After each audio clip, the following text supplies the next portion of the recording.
பார்வை இழப்பு ஏற்பட்டதாக புகார். 8.5 லட்சம் ஸ்டீல் பாட்டில்களை திரும்ப பெறும் வால்மார்ட். 2 வாடிக்கையாளர்களுக்கு பார்வை இழப்பு ஏற்பட்டதாக புகார் எழுந்ததால் 8.5 லட்சம் ஸ்டீல் பாட்டில்களை திரும்ப பெறுவதாக வால்மார்ட் நிறுவனம் தெரிவித்துள்ளது. அமெரிக்காவைச் சேர்ந்த சில்லறை வர்த்தக நிறுவனமான Walmart Ozark Trail 64 steel insulator water பாட்டிலை கடந்த 2017ஆம் ஆண்டு முதல் அமெரிக்காவில் விற்பனை செய்து வருகிறது. இந்த நிலையில் அமெரிக்க நுகர்வோர் தயாரிப்பு பாதுகாப்பு ஆணையம் வெளியிட்டுள்ள அறிக்கையில், வால்மார்ட்டின் ஸ்டீல் தண்ணீர் பாட்டிலில் கார்பன் ஏற்பட்ட பானங்கள் அல்லது பழச்சாறுகள் அல்லது பால் போன்ற கெட்டுப்போகக்கூடிய பானங்களை அடைத்து வைத்துவிட்டு திறந்தபோது மூடி அதிக அழுத்தத்துடன் வெளிப்படுவதாக புகார் எழுந்தது.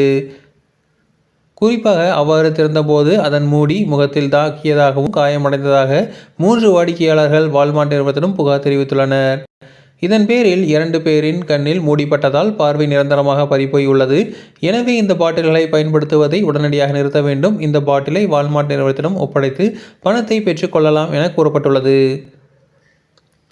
இதுகுறித்து வால்மார்ட் நிறுவனம் வெளியிட்டுள்ள அறிக்கையில், வாடிக்கையாளர்களின் சுகாதாரம் மற்றும் பாதுகாப்புக்கு நாங்கள் எப்போதும் அதிக முன்னுரிமை வழங்குகிறோம்.